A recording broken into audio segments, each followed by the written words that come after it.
अच्छा, तो यहाँ y और x के दरमियान 3 मुख्तलिफ किस्म के ताल्लुकात दिखाए गए हैं और हम लोग मिल के पता लगाएंगे कि इनमें से किसके दरमियान प्रोपोर्शनल ताल्लुक है और किसके दरमियान नॉन प्रोपोर्शनल ताल्लुक है। अच्छा, ये सब ऐसा करते हैं कि हम ग्राफ पे बना लेते हैं ताकि कम से कम जो बातें हो रही हैं वो हमें दिखाई तो दें और इससे शायद हम ऐसा भी कोई तरीका निकाल लें जिससे हमें फ़ौरन पता चल जाए कि भाई ये ग्राफ प्रोपोर्शनल ताल्लुक दिखा रहा है और ये नहीं दिखा रहा। अच्छा, तो फिर से हम ज़रा अपने आप को याद दिलाते चलें कि प्रोपोर्शनल ताल्लुक दो वेरिएबल्स के दरमियान तभी होता है जब दोनों वेरिएबल्स हर बार एक ही तनासब यानी एक ही रेशियो से बढ़ या घट रहे हों। तो जैसे अगर हम y और x का रेशियो ले लें या x और y के दरमियान रेशियो ले लें, तो वो हमेशा एक मुस्तकिल नंबर के बराबर ही होगा। या इसको अगर दूसरी शक्ल में लिखना चाहें तो इक्वेशन को दोनों तरफ से x से ज़रब दे के हम इसी चीज़ को y इज इक्वल्स टू के ज़रब x की शक्ल में भी लिख सकते हैं और इसका भी मतलब हो जाएगा कि प्रोपोर्शनल ताल्लुक में y हमेशा बराबर होगा उस मुस्तकिल नंबर और x के ज़रब के। तो भाई अब इन सब x और y की इकदार यानी वैल्यूज़ के लिए हम y और x के दरमियान का रेशो लिख लेते हैं। तो सबके लिए यूं खाने बना लेते हैं। ये हो गया x का, ये हो गया y का और ये हो गया y बटा x के रेशो का। तो भाई पहले इन खानों से शुरू करते हैं। यहाँ 1/2/1 बराबर हो जाता है 1/2 के ही और यहाँ y 2 है और x 4 है तो 2/4 भी 1/2 के ही बराबर है और आखिर में -1/-2 भी बराबर हो जाता है 1/2 के ही। वाह भाई, क्या किस्मत है! पहली बार में ही हमें x और y के दरमियान एक प्रोपोर्शनल ताल्लुक मिल गया और भाई ये प्रोपोर्शनल इसलिए है क्योंकि इन दोनों का रेशो हर बार मुस्तकिल ही रहा और ये मुस्तकिल रेशो 1/2 है, इसलिए यहाँ जो k था वो 1/2 के बराबर होगा। तो इन y और x की वैल्यूज़ के लिए इक्वेशन हो जाएगी y is equals to 1/2x। अब इसको ग्राफ पे बनाते हैं। तो भाई जब x 1 है तो y 1/2 है और जब x 4 है तो y 2 के बराबर है और इसी तरह जब x -2 है तो y -1 है और जब हम इन सारे नुक्तों को जोड़कर एक लकीर बना लेंगे तो वो कुछ इस तरह की दिखेगी और इस लकीर पे इन वैल्यूज़ के अलावा भी जितने भी नुक्ते होंगे वो भी आपस में ज़ाहिर सी बात है कि प्रोपोर्शनल ही होंगे। अच्छा, अब ज़रा इस लकीर की खुसूसियात देख लेते हैं। तो भाई इसकी पहली ख़ास बात तो ये हो गई कि ये एक सीधी लकीर है, कोई आड़ा तिरछा कर्व नहीं है बल्कि एक सीधी या ख़त मुस्तकीम है। यानी एक बात तो ये हो गई कि ये लकीर एक लीनियर ताल्लुक दिखा रही है दोनों वेरिएबल्स के दरमियान और दूसरी ख़ास बात ये है कि ये लकीर ओरिजिन यानी उस नुक्ते से होकर गुजर रही है जहाँ y और x दोनों की ही इकदार सिफर है। और भाई ये बात समझ में भी आती है क्योंकि प्रोपोर्शनल ताल्लुक में दोनों वेरिएबल्स एक तनासब से बढ़ रहे हैं। तो अगर इस इक्वेशन में मैं x की कदर सिफर डाल रही हूँ तो y भी मुझे सिफर ही मिलेगा। तो भाई इस पूरी बात का अगर हमें खुलासा करना पड़े तो हम तो यही कहेंगे कि जब भी दो वेरिएबल्स के दरमियान प्रोपोर्शनल ताल्लुक होता है तो उसका ग्राफ हमेशा एक सीधी लकीर होती है और वो लकीर हमेशा हमेशा ओरिजिन से गुजरती है।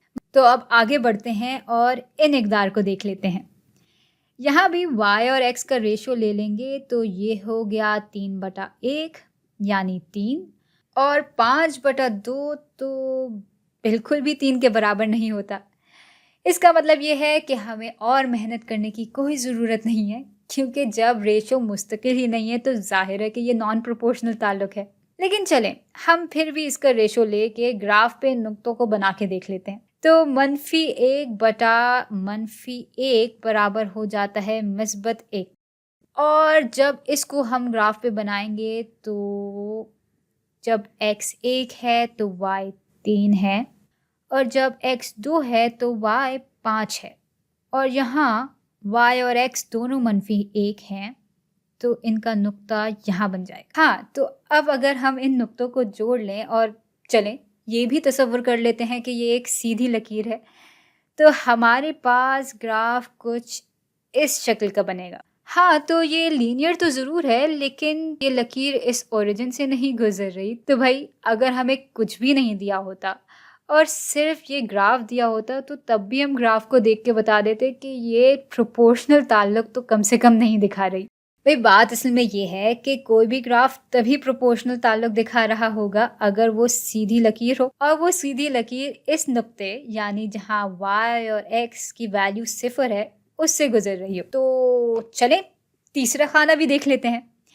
इसका रेशियो हो जाएगा 1/1 यानी 1, ये हो जाएगा 4/2 यानी 2, और ये हो जाएगा 9/3 यानी 3। ज़ाहिर है कि ये नॉन प्रोपोर्शनल ताल्लुक ही है, क्योंकि y और x के दरमियान कोई मुस्तकिल रेशियो तो है ही नहीं। पर हमारा क्या जा रहा है, हम इसको भी ग्राफ पे बना के देख लेते हैं। तो भाई जब x 1 है तो y 1 है, और जब x 2 है तो y 4 है, और जब x 3 है तो y होगा 9। अच्छा, ये तो कुछ y is equals to x square का ग्राफ लग रहा है। और अगर ये बात सच है तो जब x 0 होगा तो जाहिर है कि y भी 0 होगा, यानी ये ओरिजिन से तो गुजर रहा है। लेकिन जब हम इन नुक्तों को जोड़ रहे हैं तो सीधी लकीर तो नहीं बन रही भाई, ये तो कर्व बन रहा है। तो इसलिए अब भले ही ये ओरिजिन से गुजरे, लेकिन चूंकि इसमें y और x का लीनियर ताल्लुक नहीं है, तो ये नॉन प्रोपोर्शनल है। तो भाई पहले ग्राफ में इक्वेशन ये है, और इस ग्राफ में एक सीधी लकीर है जो कि ओरिजिन से गुजर रही है, इसलिए ये ग्राफ एक प्रोपोर्शनल ताल्लुक दिखा रहा है। जबकि दूसरे ग्राफ में भी सीधी लकीर बन रही थी, लेकिन क्योंकि वो ओरिजिन से नहीं गुजर रही थी, इसलिए वो नॉन प्रोपोर्शनल ताल्लुक दिखा रही थी। और उसकी इक्वेशन अगर बना लें तो वो हो जाएगी कि y बराबर है 2 ज़रब x जमा 1 के। और ये जो आखिरी ग्राफ है जो कि कुछ ऐसा दिख रहा है, उसकी इक्वेशन है y is equals to x square. और बिल्कुल ये ओरिजिन से गुजर रहा है, लेकिन चूंकि ये कर्व है और सीधी लकीर नहीं है, इसलिए ये भी नॉन प्रोपोर्शनल ताल्लुक को ही दिखा रहा है।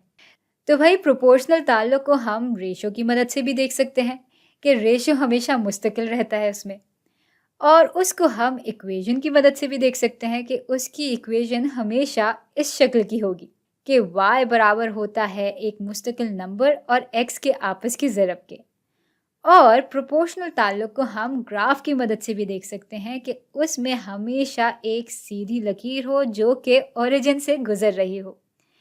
तो भाई अगर रेशो मुस्तकिल हो और इक्वेशन ऐसी दिखती हो और ग्राफ में सीधी लकीर हो जो ओरिजिन से गुजर रही हो, तो इसका मतलब है कि वो ताल्लुक बिल्कुल प्रोपोर्शनल है। और ये सब हम यहाँ देख सकते हैं, इसलिए सिर्फ ये इम्कान दुरुस्त है।